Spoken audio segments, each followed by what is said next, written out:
સમયની આધુનિકતા પ્રમાણે દરેક સમાજ પોતપોતાના નવા નિયમો અને આધુનિક નિયમો જાહેર કરે છે. મહેર સમાજે પણ પોતાના નિયમો જાહેર કર્યા છે અને આ નિયમો એમને જાહેર નથી કર્યા. આ પાછળ તેમણે 6 થી 8 મહિના એક સર્વે કરાવેલો છે અને સર્વેમાં જે જવાબો આવેલા છે તે જવાબોને આધારે તેમણે નિયમો જાહેર કર્યા છે. ચાલો જાણીએ શું મહેર સમાજે નિયમો નક્કી કર્યા.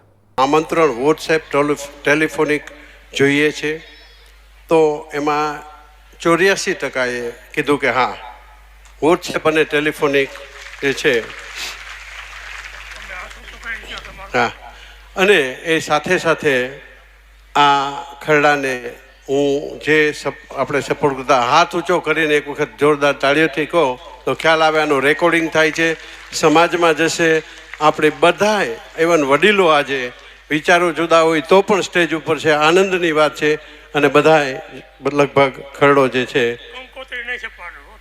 હા કંકોત્રી ન છપાવ્યા વગર વોટ્સઅપથી જે છે આ ખરડો આપણે પસાર કરીએ છીએ.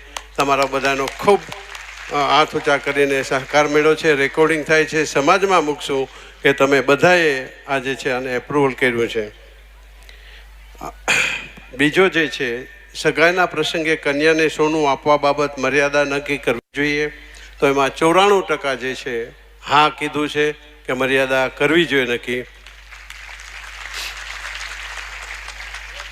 અને એમાં એના સંદર્ભમાં બીજો જે ઠરાવ છે એ લઈ લઉં છું ને એમાં આપણે હાથ ઊંચા કરશું. જો હા હોય તો સગાઈના પ્રસંગે કન્યાને આશરે 3 તોલા સોનું આપવું જોઈએ. એમાં જો સહકાર હોય તો બધા હાથ ઊંચો કરે. Thank you. ફરીથી આપ સૌનો સહકાર મળે છે. બધાએ હાથ ઊંચો કરી એનોનિમસલી આ ઠરાવ પાસ કર્યો. બાળકના જન્મ બાદ હોળીના પ્રસંગે વાળ પ્રથા ચાલુ રાખવી. એની અંદર જે છે વાળ માત્ર કુટુંબ પૂરતી જ રાખવી, બિનજરૂરી ખર્ચ કે મોટા જમણવાર ન કરવા, સાંજી નહીં રાખવાની. તો આ જે છે આ લગ્ન પ્રસંગે જે છે આપણે બાળકના જન્મ બાદ હોળીના પ્રસંગે વાળ પ્રથા ચાલુ રાખવી એ બાબત જે છે એમાં આપ સૌનું આ વાંચ્યું એમાં બધાનો આપનો હા છે તો હાથ ઊંચા કરી ફરીથી આજે થોડોક સમય આપીને તમારા હાથ ઊંચા કરજો જેથી કરીને રેકોર્ડિંગ થાય, ખ્યાલ આવે કે તમારી બધાની સહમતિ છે એવી મારી વિનંતી રહેશે. લગ્ન પ્રસંગે કન્યાના માવતર તરફથી કરવામાં લગ્ન પ્રસંગે લાણ પ્રથા ચાલુ રાખવી એમાં 86% ના પાડ્યું છે. અને આપ સૌ જે છે આમાં સહમત થતા હોય કે ન કરવી જોઈએ તો હાથ ઊંચો કરવા જે છે ફરીથી ખૂબ ખૂબ આભાર. Thank you. લગ્ન પ્રસંગે આપવામાં આવતું મામેરું બેઠું મામેરું રાખવું જોઈએ અને બંધ કવરમાં અથવા બેઠું મામેરું ટૂંકમાં આપવું. તો એમાં જો સહમત હોય તો ફરીથી આપ સૌ હાથ ઊંચા કરો. Thank you. લગ્ન પ્રસંગે કન્યાના માવતર તરફથી કરવામાં આવતા કન્યાદાનના વ્યવહાર મર્યાદા નક્કી કરવી જોઈએ. એમાં 87%એ કીધું કે હા કરવી જોઈએ. અને એના સંદર્ભમાં જ લગ્ન પ્રસંગે કન્યાના માવતર તરફથી વધુમાં વધુ 3 તોલા જે છે એ સોનું આપવું જોઈએ. તો 3 તોલા સોનું આપવું જોઈએ. એમાં જો સહમત હોય તો ફરીથી હાથ ઊંચો કરજો. Thank you. લગ્ન પ્રસંગે કન્યાના આપવામાં આવતા કરિયાવર બાબત કોઈ મર્યાદા નક્કી કરવી જોઈએ. એમાં પણ 86% જેમ ઉપર છે એમ કીધું કે મર્યાદા નક્કી કરવી જોઈએ. અને એના સંદર્ભમાં જો હા હોય તો લગ્ન પ્રસંગે કન્યાના આપવામાં આવતા કરિયાવરમાં વધુમાં વધુ 1 લાખ રૂપિયા આપવા જોઈએ. તો આમાં જો બધા સહમત હોય તો ફરીથી હાથ ઊંચા કરજો.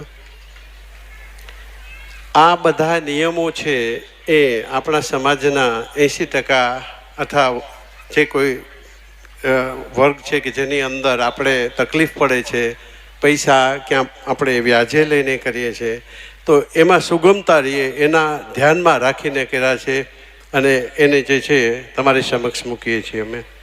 સગાઈ, વાળ, લાણ જેવા નાના નાના પ્રસંગોમાં સાંજી રાખવી જોઈએ. એમાં 90%એ કીધું કે ન રાખવી જોઈએ. જો આપ સહમત હોય તો હા હાથ ઊંચા કરવા વિનંતી બધાને. લગ્ન પ્રસંગે ઢોલીને મોટી રકમની દાતુ આપે છે તે આપવી જોઈએ. એમાં 88% ના પાડી અને જો એમાં 88% ના તો એના સંદર્ભમાં ઘરધણી તરફથી નક્કી કરેલી રકમ ઢોલીને આપવી જોઈએ, જે 91% એ કીધું કે હા આપવી જોઈએ. તો એના સંદર્ભમાં આપણે હાથ જે નક્કી કરવાનો છે આજે અહીંયા ઊંચા કરીને લગ્ન પ્રસંગે ઢોલીને વધુમાં વધુ 10,000 રૂપિયા આપવા જોઈએ. તો એમાં જે છે જો હાથ ઊંચા કરો, વાળંદને પણ યોગ્ય રકમ આપવાની. આ દાંતનું આપણે લઈ લીધું છે ને આગળ જે છે કે દાંત ક્યાંય પણ ઉડાડવી નહીં, એ લગભગ આપણે 90% કીધું છે. તો એ પણ જો એક વખત હાથ ઊંચા કરી અને બધા સહકાર આપતા હોય ને હા હોય તો હાથ ઊંચા કરો. Thank you. ફક્ત સગાઈ બાદ કોઈ પક્ષકાર તરફથી સંબંધ વિચ્છેદ કરે ત્યારે મોટી લેવડ દેવડની માંગ થાય છે તે થવી જોઈએ. 96% વધારેમાં વધારે કીધું કે માંગ ન થવી જોઈએ જ્યારે સગાઈ થાય ત્યારે. તો એના સંદર્ભમાં ફક્ત સગાઈ બાદ કોઈ પક્ષકાર તરફથી સંબંધ વિચ્છેદ કરે ત્યારે પોતપોતાની વસ્તુ લઈ છૂટું થઈ જવું જોઈએ. તો એ જે છે એમાં હાથ ઊંચા કરી અને બધાએ એગ્રી થાય છે. સરસ, ખૂબ સરસ. અમુક ગામોમાં મરણોત્તર ઉત્તર ક્રિયામાં ગામ જમણવા રાખે છે, તે રાખવું જોઈએ. તો 90% લગભગ કીધું કે એ ન રાખવું જોઈએ. અને એ ન રાખીએ તો મરણ પ્રસંગે ખરખરાનો સમય બપોરે 3 થી 6 વાગ્યાનો રાખવો જોઈએ અથવા એક દિવસની શોક સભા રાખવી જોઈએ. તો એમાં જે છે એમાં પણ 73% જે છે આ પાડી છે. જો એગ્રી થતા હોય તો હાથ ઊંચો કરવા વિનંતી. આ છેલ્લો ઠરાવ હતો અને આ જે છેલ્લો ઠરાવ છે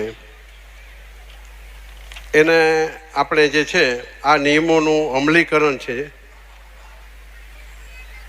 લગ્ન પ્રસંગે હા પ્રી વેડિંગ શૂટિંગ બંધ કરવું જોઈએ. તો બધાનું શું કહેવું છે કે બંધ કરવું જોઈએ? એમાં હા પાડે હાથ ઊંચા કરે, ના કોઈ હોય તો હાથ ઊંચો કરે. નામાં નથી, બધા હામાં છે. Thank you. લગ્ન મરણોત્તર ઉત્તર ક્રિયા નિમિત્તે મોસાળ પક્ષ તરફથી જે પોત આપવાની થાય તે નજીકના એક વ્યક્તિ એ જ આપવી. અન્ય લોકોએ યથાશક્તિ પ્રમાણે પોતને બદલે બ્રાહ્મણોને દક્ષિણા આપવી. આખા કુટુંબમાં બધાને આપવાને બદલે આ પોતનું પણ અમને જે છે એ એક આવ્યું છે. તો એમાં જો તમે સહમત થતા હોય તો હાથ ઊંચો કરો બધાય. Thank you.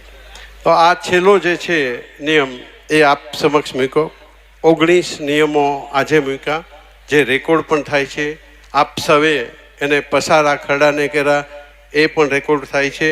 અને હવે એ બાબત જે છે આ નિયમોને અમલીકરણ છે એ થોડીક જે છે વિચારો કરી અને જૂન સુધી જે છે આપણે થોડી છૂટી એટલા માટે જે વ્યક્તિઓ આનું અમલીકરણ ન કરી શકે અથવા તો એની વ્યવસ્થા થઈ ગઈ હોય અને તકલીફ પડતી હોય તો એને છૂટી આપીએ. પણ જો જે કરી શકે એને વિનંતી છે આ સ્ટેજ ઉપરથી કે તરત જ કાલથી જે કોઈ કરી શકે કરે. પણ કોઈ કારણસર થોડા સમયમાં જેની વ્યવસ્થા કરી હોય ને ન કરી શકે તો જૂન સુધી આપણે છૂટી આપીએ છીએ. અને જૂન પછી જે છે એ આનું અમલીકરણ બધાએ કરવું એવો એક અમારા તરફથી જે છે મૂકેલો છે સમાજ.